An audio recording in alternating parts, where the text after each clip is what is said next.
60 ataúdes bajo la bandera. ¿Puede una nación convertir la pérdida en una nueva dignidad?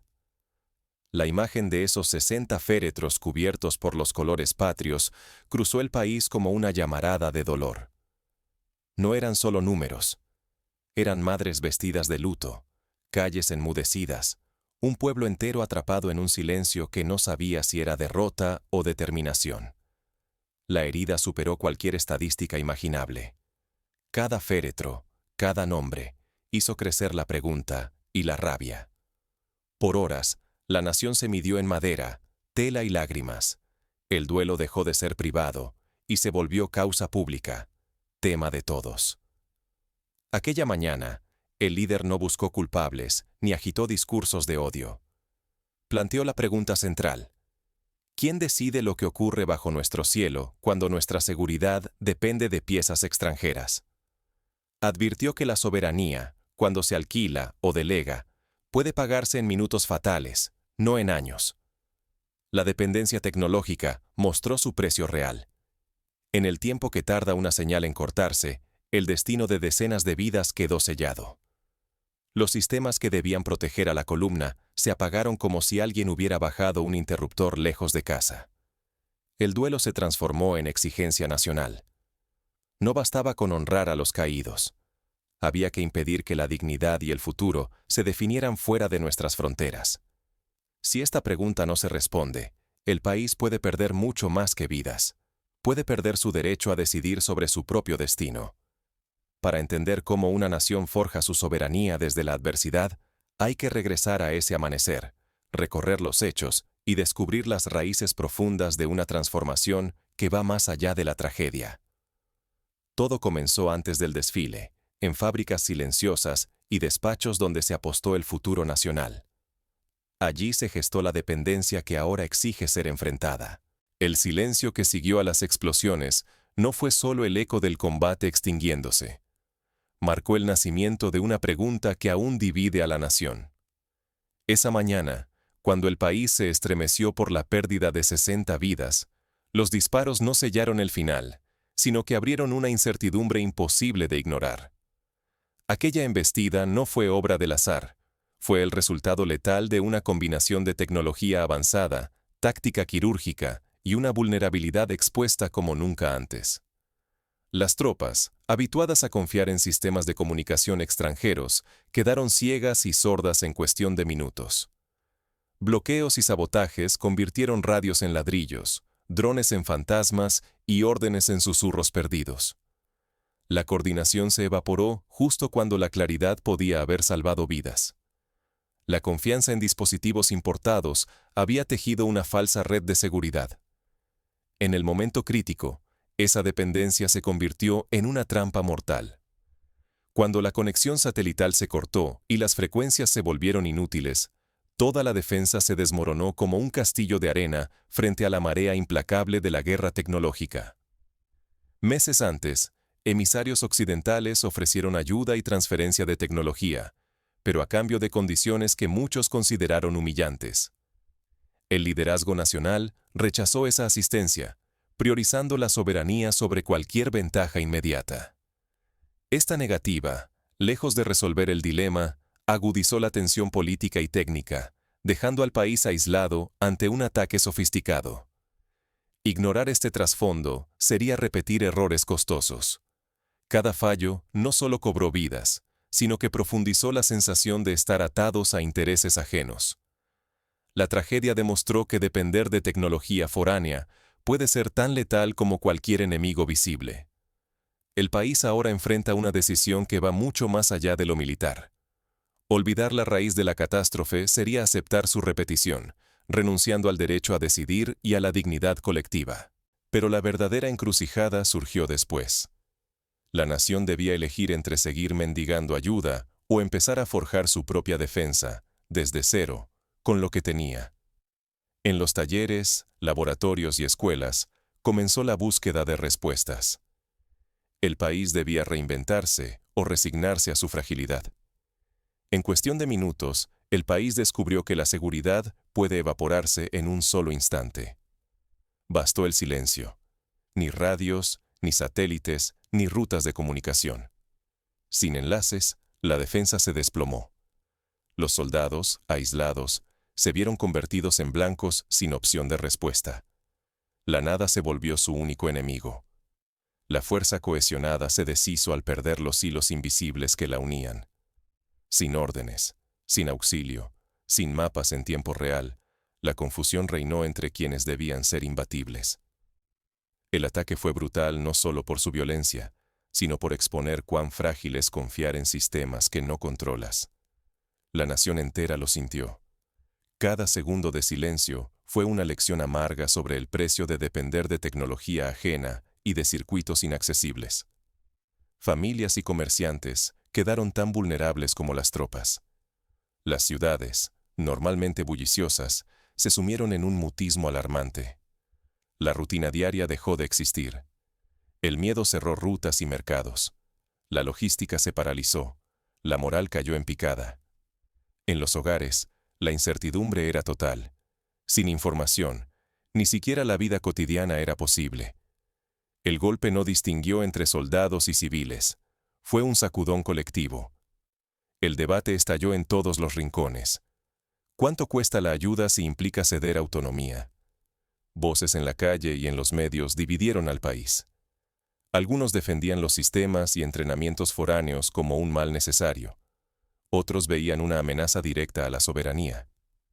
La discusión trascendió lo militar y se convirtió en una batalla por el derecho a decidir el propio destino. El gobierno reaccionó con rapidez inusual. Se reestructuró el mando, se ordenó una investigación sin precedentes y se activaron protocolos de emergencia. Las autoridades entendieron que persistir en la dependencia o improvisar era invitar a otra tragedia. Pero la solución exigía más que decretos. Hacía falta inversión real, sacrificios colectivos y una transformación profunda de talleres, escuelas y academias.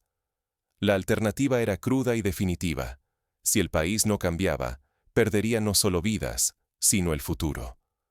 Se abrió una nueva etapa, marcada por preguntas y acción. ¿Cómo blindarse ante la próxima crisis? ¿Qué aprender y fabricar para que el silencio nunca más decida el destino nacional? Pero la reconstrucción de la soberanía exige más que buena voluntad. Requiere visión, alianzas y la valentía de romper con viejas dependencias. El primer paso será el más difícil y también el más decisivo. La respuesta no fue únicamente militar, fue también industrial, educativa y social. Cada avance abría nuevas puertas, pero también nuevos abismos. La carrera por sobrevivir se transformó en un laboratorio nacional de resiliencia, donde cada error se volvía lección urgente. El primer paso fue casi un salto al vacío, un plan piloto para fabricar localmente, en apenas medio año, entre 10 y 3 decenas de drones reparables. No bastaba ensamblar, se debía diseñar módulos intercambiables y carcasas recuperables tras cada misión. Poco a poco, talleres humildes mutaron en centros de experimentación, y manos novatas aprendieron a soldar y a reinventar la electrónica desde cero. La comunicación era el talón de Aquiles. Ingenieros y técnicos se volcaron al rediseño de redes, sistemas redundantes, protocolos reforzados, estaciones móviles capaces de resistir interferencias y sabotajes. Cada enlace y cada frecuencia se ponían a prueba una y otra vez, hasta que la fatiga era vencida solo por la necesidad. En paralelo, una ola de formación intensiva arrasó la rutina. En los primeros 6 meses, entre 500,000 y 1,5 millones de jóvenes y adultos se capacitaron como técnicos, operadores y especialistas en electrónica básica. Universidades, liceos y centros comunitarios improvisaron aulas y turnos nocturnos. El aprendizaje dejó de ser privilegio, se volvió supervivencia colectiva. La movilización social creció como un incendio. Los talleres de barrio, las universidades, las brigadas civiles, todos se transformaron en laboratorios de resiliencia. Manuales circulaban de mano en mano, soluciones prácticas se debatían al calor de la urgencia, y una red de confianza comenzaba a tejerse entre desconocidos. Sin embargo, los retos no tardaron en golpear. La dependencia de componentes importados, chips, baterías, se mantenía como una sombra constante. Los límites energéticos y la infraestructura eléctrica frágil restringían la autonomía tecnológica. Y el riesgo de una militarización social, con brigadas y escuelas orientando recursos hacia la defensa, encendió tensiones y viejos temores políticos. Para evitar excesos, se crearon salvaguardas. Cada nuevo avance debía tener uso dual: drones para vigilar cosechas, estaciones móviles para emergencias civiles y una supervisión civil sobre los proyectos estratégicos. Se comprometió que las nuevas habilidades regresarían a la economía productiva, para que la nación no solo fuera fuerte, sino también justa y próspera. Pero el debate crecía, dentro y fuera de las fronteras. ¿Puede llamarse autonomía si aún se depende de piezas extranjeras? ¿A qué costo económico y social se sostiene este modelo? Las preguntas ya no eran solo técnicas, tocaban la dignidad, la soberanía y el futuro de todos. Buscar la autonomía real significaba afrontar riesgos renovados, nuevas dependencias tecnológicas, desgaste del tejido social, desequilibrios en los recursos públicos y una presión internacional cada vez más visible. Hoy, la pregunta que flota en el aire es si la nación podrá sostener esta movilización, y si el dolor de antes servirá como cimiento para un proyecto duradero de dignidad y progreso. Pero la historia no se detiene. Afuera, fuerzas externas también observan, calculando su siguiente movimiento. ¿Puede la resiliencia convertirse en cultura y la autonomía en política de Estado? La respuesta va más allá de los arsenales y busca el verdadero origen de la defensa nacional. ¿Dónde se forja realmente la soberanía? La defensa de un país se construye tanto en aulas y talleres como en cuarteles. Son los laboratorios, los centros de educación técnica y los acuerdos transparentes los que permiten a una sociedad asumir su destino. Cuando el saber circula y la tecnología se aprende, cada estudiante es un muro más resistente que cualquier fortaleza. Invertir en educación técnica, asegurar energía confiable y fortalecer la industria local son los pilares invisibles de la soberanía. No basta con importar soluciones. La autonomía se cultiva cuando las manos y las mentes del país crean, mantienen y reparan. Cada taller equipado y cada aula encendida es un ladrillo menos de dependencia y uno más de dignidad nacional. Sin embargo, la verdadera independencia no es un eslogan. Es una práctica diaria y exigente. El secreto está en negociar alianzas que traigan transferencia tecnológica real y no contratos que aten el futuro con cadenas invisibles. Es preferible avanzar paso a paso hacia la autosuficiencia que quedar atrapados por compromisos que hipotecan el porvenir. La movilización cívica debe convertirse en empleos genuinos, cadenas de suministro internas y derechos laborales protegidos. Cuando la ciudadanía participa, aprende y produce, la soberanía deja de ser un ideal abstracto y se vuelve posibilidad concreta. Una nación fuerte no es la que grita más alto, sino la que multiplica oportunidades para todos. La autonomía se edifica con circuitos diseñados localmente, con manos que ensamblan y reparan, y con acuerdos que refuerzan capacidades internas en vez de multiplicar dependencias externas. La dignidad tecnológica no se compra, se construye, se estudia y se defiende cada día. Aún así, persiste un peligro. Si la emergencia no se transforma en estructura duradera, el impulso se diluirá y la nación volverá a la fragilidad de siempre. Convertir el dolor en proyecto colectivo es el único camino para que el sacrificio no resulte inútil. Al cerrar el círculo, una pregunta queda en el aire. Después del duelo, ¿qué elegimos construir y cómo convertimos la memoria en un futuro compartido? El próximo paso requiere más que intenciones. Exige decisiones concretas y el valor de reinventar lo posible. La reconstrucción apenas comienza. La soberanía no es una bandera en reposo. Es un taller encendido, una decisión constante. ¿De qué lado de la historia queremos estar? 60 ataúdes. 60 familias. Una sola herida que atraviesa al país. La dependencia de piezas y decisiones ajenas. Esa imagen, imposible de olvidar, arde todavía como una pregunta abierta. ¿Quién decide realmente lo que sucede bajo nuestro cielo? Hoy, esa pregunta ya no es un eco doloroso. Se ha transformado en un llamado urgente.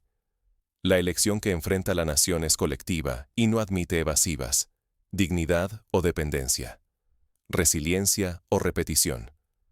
No es un dilema abstracto. Es la diferencia entre ser arquitectos de nuestro destino o consumidores de soluciones prestadas. La tragedia reveló que la soberanía no se construye solo en los cuarteles. Nace en los talleres donde se fabrican radios, en los laboratorios donde se entienden los drones, en las aulas donde los jóvenes aprenden a vencer límites impuestos desde fuera. Hoy, la defensa nacional no es solo frontera de uniformes y armas, es un territorio de ingenio, ciencia y colaboración.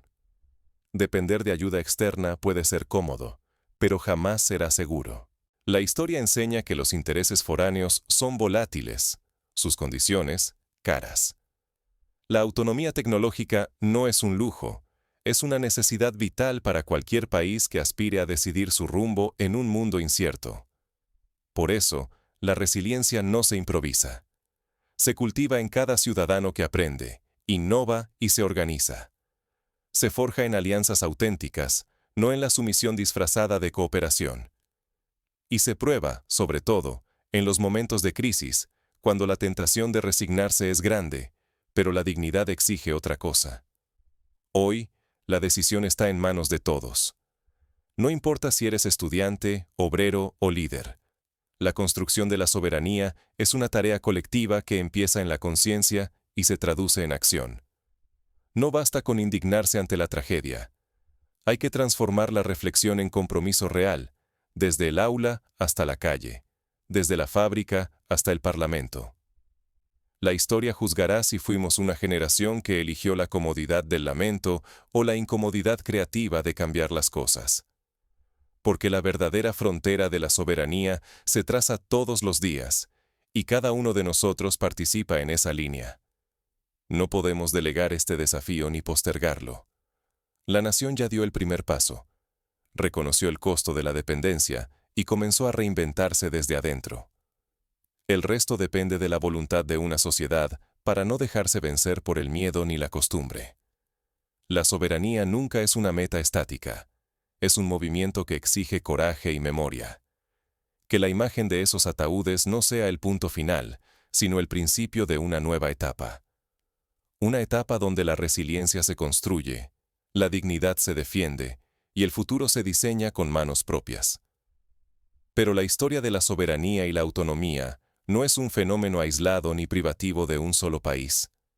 Es un desafío que ha recorrido todas las épocas y latitudes. Basta mirar la historia del siglo XX para encontrar numerosos ejemplos de naciones que, enfrentadas a tragedias o crisis, encontraron en el dolor la semilla de su transformación. Por ejemplo, recordemos la reconstrucción de Japón tras la Segunda Guerra Mundial. Tras la devastación de Hiroshima y Nagasaki, el país se sumió en la desesperanza. Sin embargo, en menos de 3 décadas, Japón pasó de la ruina a convertirse en una potencia tecnológica y económica global. ¿Cómo lo logró? Apostando por la educación, la innovación local y una disciplina colectiva que convirtió cada fábrica y cada aula en un pilar de reconstrucción nacional.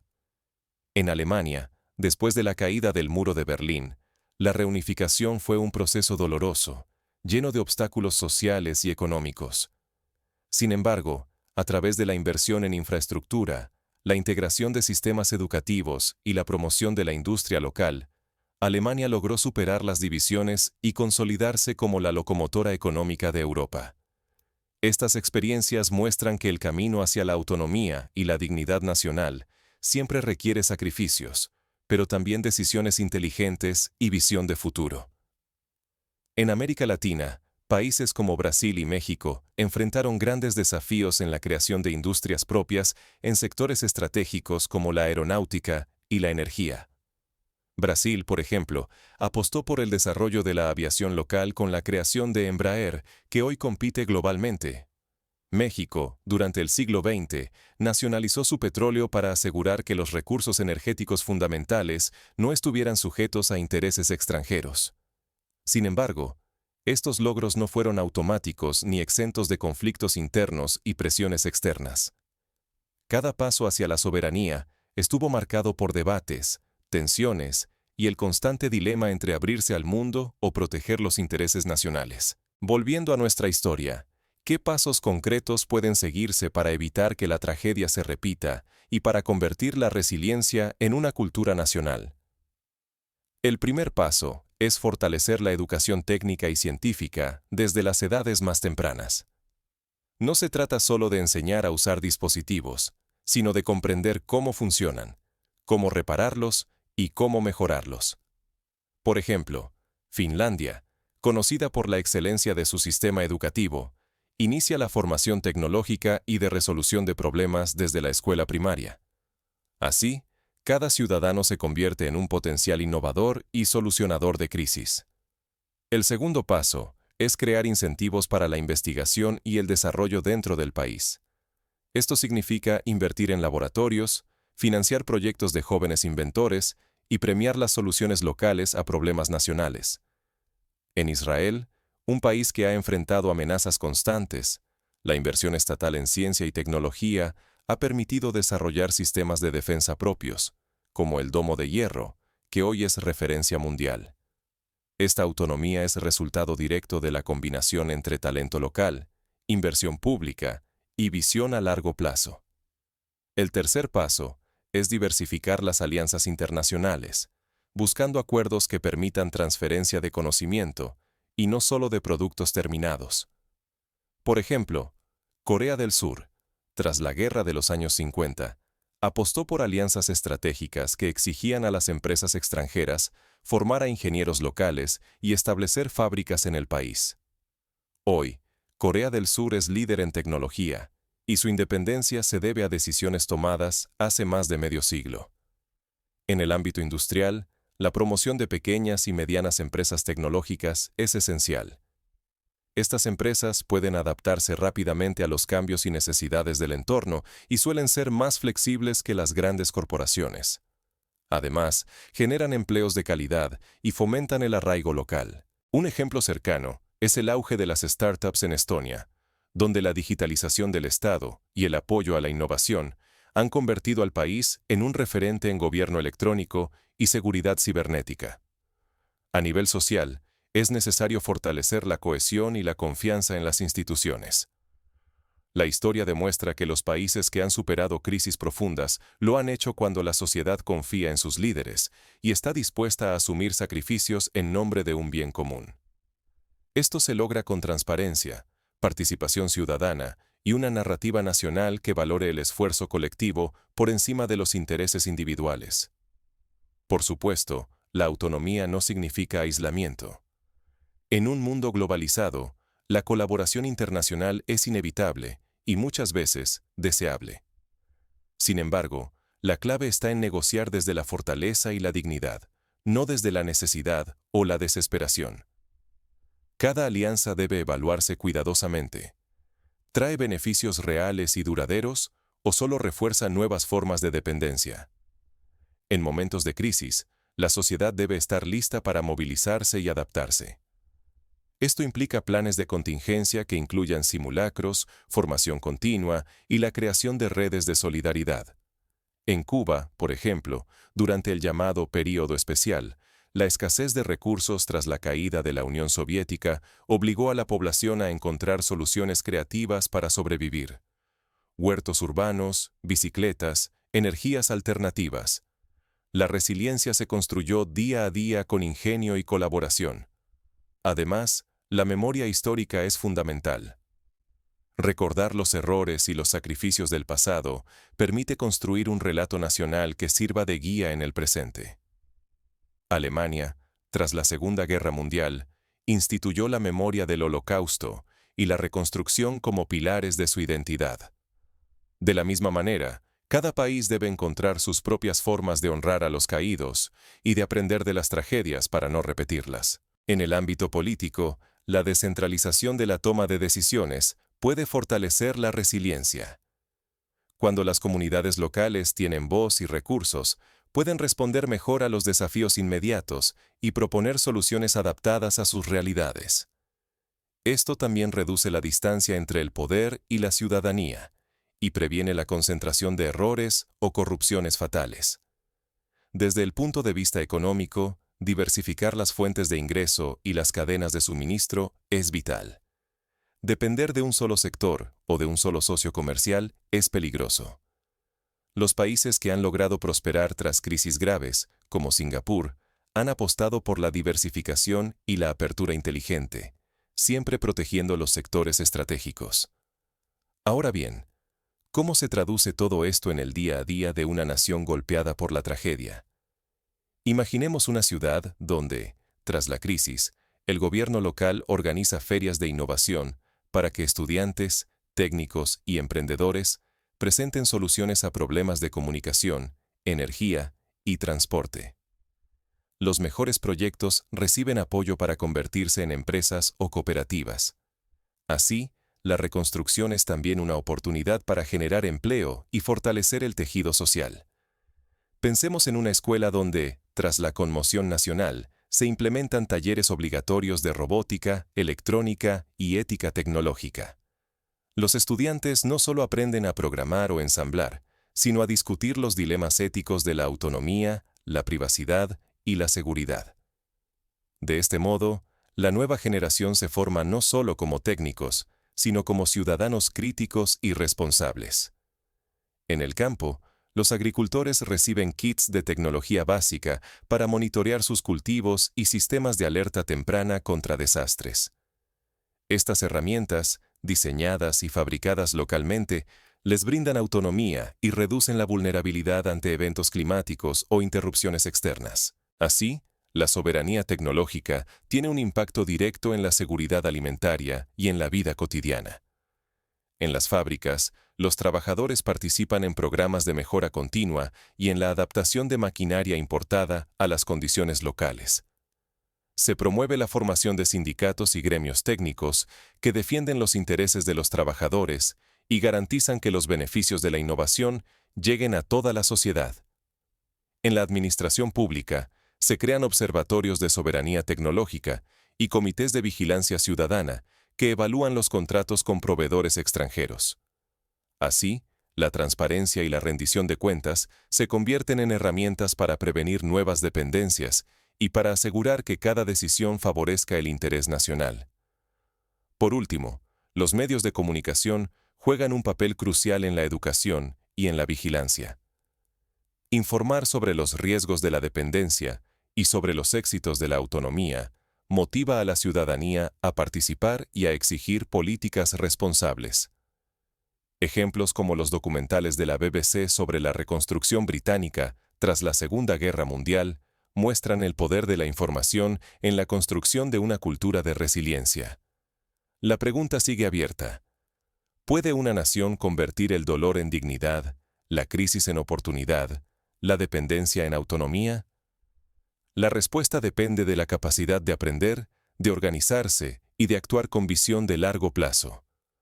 No hay recetas mágicas, pero sí caminos probados por la historia y por la experiencia de pueblos que supieron transformar la adversidad en motor de grandeza. Hoy, la imagen de los 60 ataúdes puede ser el recordatorio de una derrota o el punto de partida de una epopeya colectiva. Depende de cada ciudadano, de cada líder y de cada estudiante elegir el sentido de ese sacrificio. La dignidad no se hereda, se conquista cada día. La resiliencia no es un rasgo innato, se cultiva en la práctica. La autonomía no es un privilegio, es una responsabilidad compartida. Que la memoria de los caídos inspire la acción de los vivos. Que la tragedia sea el cimiento de una nación más fuerte, más justa y más libre. Y que, al mirar el cielo, cada ciudadano pueda responder con orgullo a la pregunta que nos trajo hasta aquí. ¿Quién decide lo que ocurre bajo nuestro cielo? Nosotros.